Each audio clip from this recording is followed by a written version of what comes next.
Good morning, and thank you for joining us here on March 31st for our final Watershed Wednesday. So as you've learned over this past month of Watershed Wednesdays, all the work at CWSD is handled from a holistic perspective. And just as the river is interconnected, so is our watershed and its residents. So even though we're talking about floodplain management today, in our work at CWSD, we also consider water quality and water supply, outdoor education, recreation, our agricultural community, and the challenges they face, such as invasive species, river rehabilitation. All of these things work together to make our watershed healthy.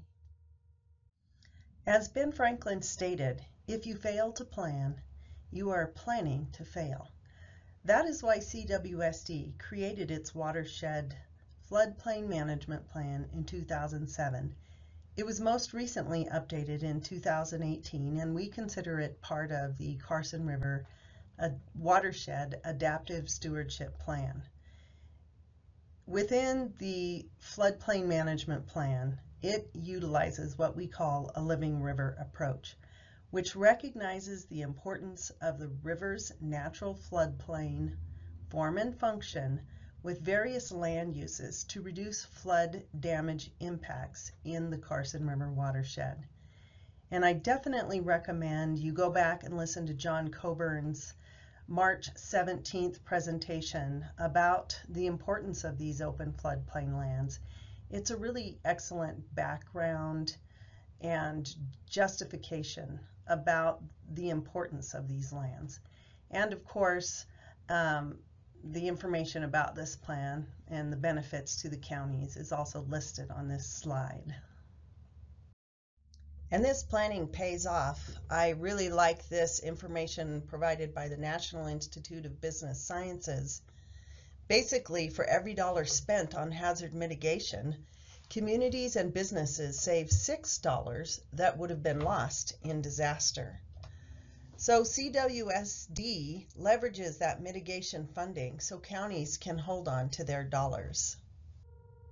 Brenda mentioned earlier that we conducted a watershed literacy survey several years back, and one enlightening fact was that the majority of folks that have moved to our watershed have lived here for 5 years or less. And so this is important to keep in mind when we're talking floodplain management, because many residents do not realize that we have flash floods, riverine floods, and sometimes even debris flows that occur on a regular basis. And many folks may have moved here from another climate and don't realize that the danger of flooding is just as relevant in the arid West. I find it very horrifying every time I hear a report of a family being swept away in a flash flood. So the counties lose lots of money in every flood event. Here's a picture of Douglas County, and their cleanup efforts from this one event was over $1 million. Sadly, this is a common event driving through flooded roadways. This particular event happened in Lyon County outside of our watershed. And however, these events, boom, there goes another $1 million. The tractor in the earlier slide was in Story County, and I know that cost over $1 million as well. I used to be one of those people that thought if I could just drive partway through that flooded roadway and then I could barrel through the rest of the way and I'd be okay.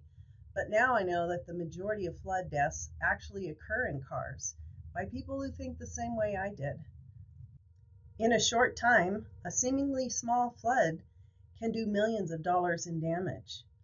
This little flood turned the corner on Rhodes Street to Curry and flooded the State Railroad Museum, and they had over $5 million of damages.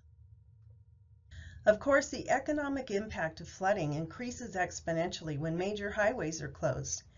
Here's Cradlebaugh Bridge. This was from 2017, but it's been closed many a time before and probably will be again.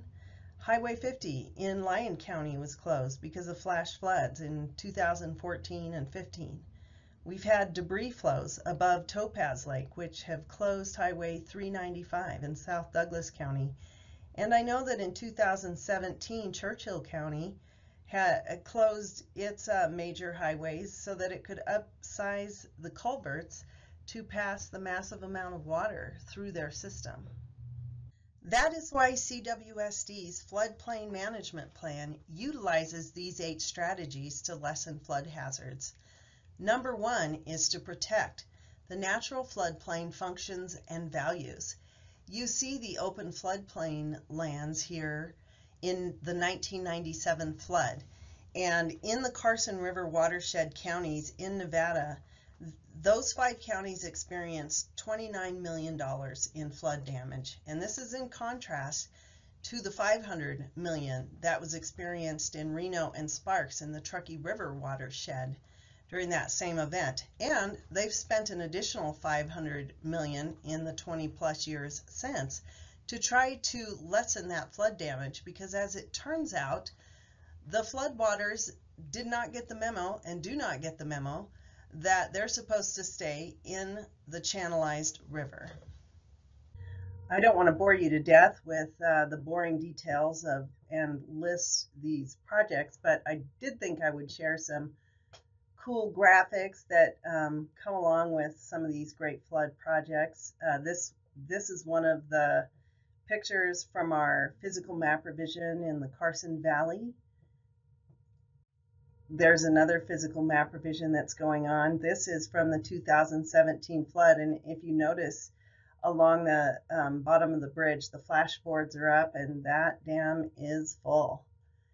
And then this is water coming out of the spillway from that event. There was over 900,000 acre feet of water coming down from the upper watershed through the reservoir that holds about 300,000 on its best day. And so this is a pretty amazing picture.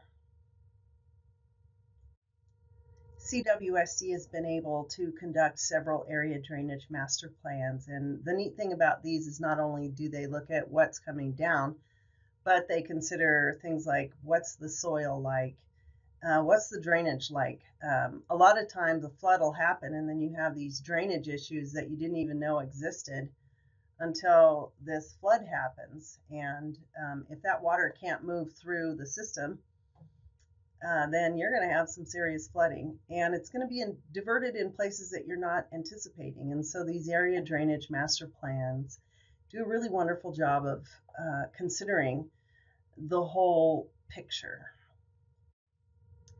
We've done many letters of map revision, and we have several that are in the works currently. And this is just a picture of kind of the results that you get. You have an idea from these LOMARs how the water is going to flow through a smaller area. Our flood awareness and community outreach is twofold. We generally do project community outreach. We reach out to the residents of a given flood study and let them know there's going to be a flood study, and we invite them to a meeting and let them check out maps and determine, hey, where's this flood study and how's it gonna affect me? And a lot of times the contractor will solicit information from the residents, so we know where is flooding occurring in a given area, and getting those pictures is really invaluable. One thing I have really missed is being able to do flood awareness outreach, and we have a great team that we'll hear from today from the Nevada Division of Water Resources. Their floodplain manager's office runs the Nevada Floods program, and so we have really missed getting out into the community and being able to let people know Nevada floods, and let's think about ways that we can reduce that flooding. So I am looking forward to being able to get back out there. These CTP grants also have funded some other kind of fun projects. This is a picture of a project that was done with the FEMA funding and with the National Weather Service. It actually lives on their website, and this provides inundation mapping of the Carson River so that we can know what are the flood depths and various flood frequencies. Other examples of projects, you've been seeing our videos that floodplains are a good fit for agriculture. They're a community asset. So that's another FEMA funded outreach project. We are going to be creating a flood forecast model, working with the information from the National Weather Service's River Forecast Network, I think it's called. We'll be able to take that information and turn it around quickly so that the emergency manager in Douglas County can determine, hey, what roads are going to be flooded? Where do we need to put our resources? Another exciting development is that we're hoping to move forward in our next round of funding is to put up high water marks so that people, maybe they're walking down by the river in Carson City, and along the path there will be these markers that say, hey, floodwaters were up here. I know there's one high water mark on the bridge, but wouldn't it be great if people realized, wow, right where I'm at was over my head in water.